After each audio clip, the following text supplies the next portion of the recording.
un còdic, un sistema codificat, és a dir, que té les seues normes, les seues regles. Quan parle de normes i regles no parle necessàriament de gramàtiques. Això seria ja parlar de llengua de cultura, llengua... Un sistema codificat vol dir que té unes regles intrínseques a l'individu que la depèn i que sap aplicar-la i sap utilitzar-la. Conforme el llenguatge és un concepte comú a tots els éssers humans, la llengua, que és l'aplicació, diguem, d'aquest concepte abstracte, és un sistema que ja agrupa els éssers humans en societats lingüístiques, si li voleu dir. La llengua té dues manifestacions bàsiques. La primera, la més important, el que podem dir que és la llengua, és la seva manifestació oral. La llengua escrita, que és l'altra manifestació o expressió del sistema, diguem que és una subllengua que va darrere, que és un reflex, que deu ser un reflex de la llengua parlada. Aquesta llengua ja constitueix una manifestació de l'evolució de les societats. Lògicament, el sistema lingüístic que s'utilitza en una tribu perduda en l'Amazones, lògicament aquesta llengua no té...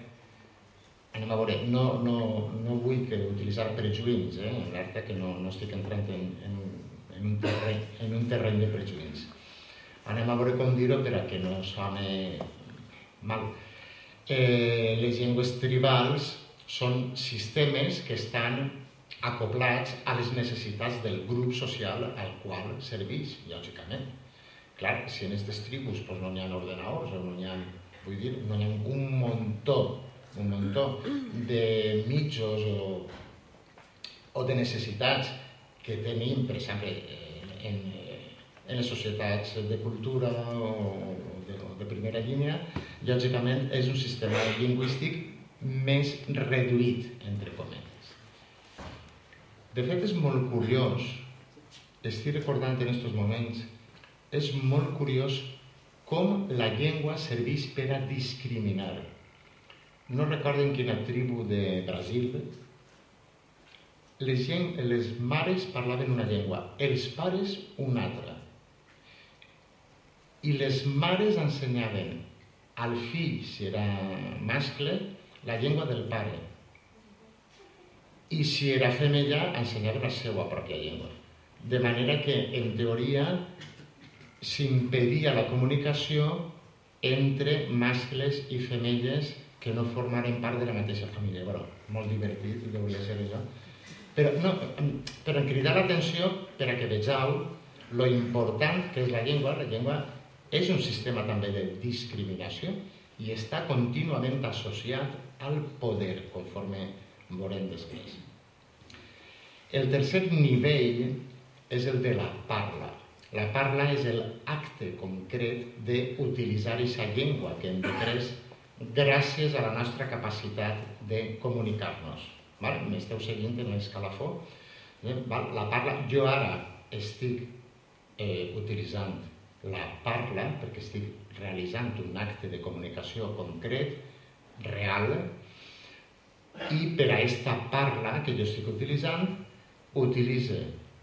em servisc d'una llengua que és comuna a tots, que jo he després gràcies a la meva capacitat per a comunicar-me, que és el llenguatge. És una estratificació, diguem, de lo més abstracte a lo més concret.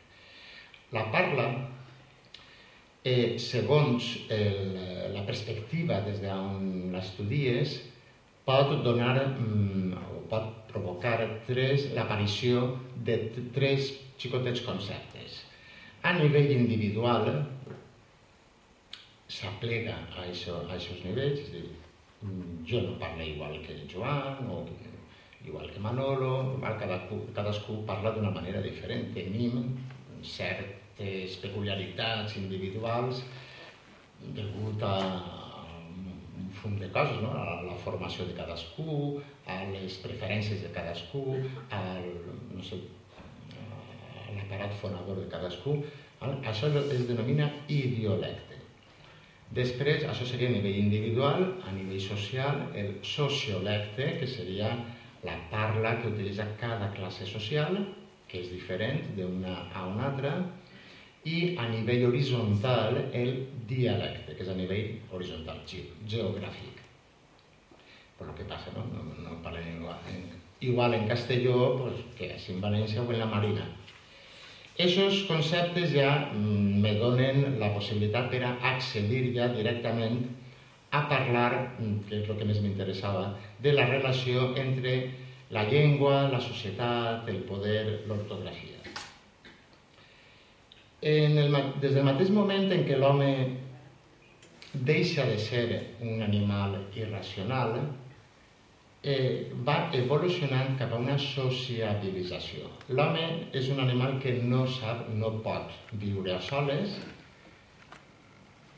De fet, reprenc una altra historieta. Recordareu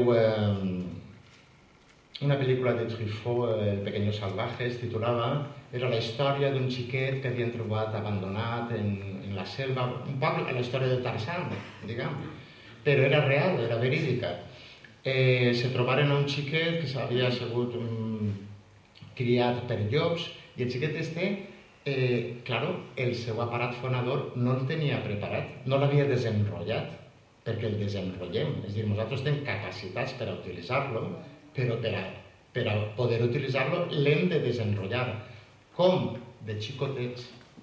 De xicotets, per imitació, oïm als nostres majors i per imitació anem forçant la gola, la llengua, la situació de la llengua respecte al paladar o respecte a les dents.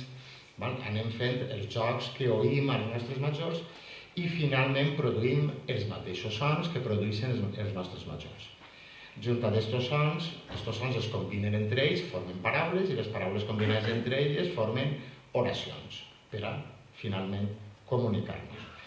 Este xiquet no havia tingut opció de desenrotllar el seu aparat fonador i l'agarrà un investigador i intentà ensenyar-li la llengua. Els seus esforços van ser inútils fins que es donà compte d'això, que el problema que tenia el xiquet és que no tenia desenrotllat el seu aparat fonador. Per tant, el que va fer va ser substituir el sistema, el còdic, la llengua oral, substituir-lo per un altre tipus de còdic, a través de senyes, a través de dibuixos, a través d'objectes. No sé a què venia tot això, però m'ha vingut, és que m'he recordat de l'anècdota. No, sí, vull dir, l'home és un ser social per naturalesa, ha de viure en grup, perquè el grup és el que li dona sentit de ser i l'arropix al mateix temps. Sempre tenim tendència a fer-nos grupets, però això el grup d'acció valencianista no pot morir-se mai. Este xiquet, com no havia viscut en iguals a d'ell, sí que sabia ulular, lladrar, manifestar-se com un llop, però no sabia parlar. Paral·lelament, no sols deprenim a parlar, sinó que deprenim una sèrie de convencions socials. Estar sentats o estar drets, de comportar-nos socialment. Aquest xiquet no tenia res de tot això. I va ser una situació molt interessant també per a la investigació lingüística del moment. Així és que l'home, quan entra en societat, quan entra en grup, adquireix la necessitat d'organitzar-se. Ens hem d'organitzar perquè, clar, imagineu-vos que una societat que no estigui organitzada seria caòtica totalment. I apareixen les lleis no són més que un intent de regular les relacions entre els ciutadans. La legislació el que fa és això. De quina manera podem conviure tots junts? Apareixen les lleis que determinen aquestes conductes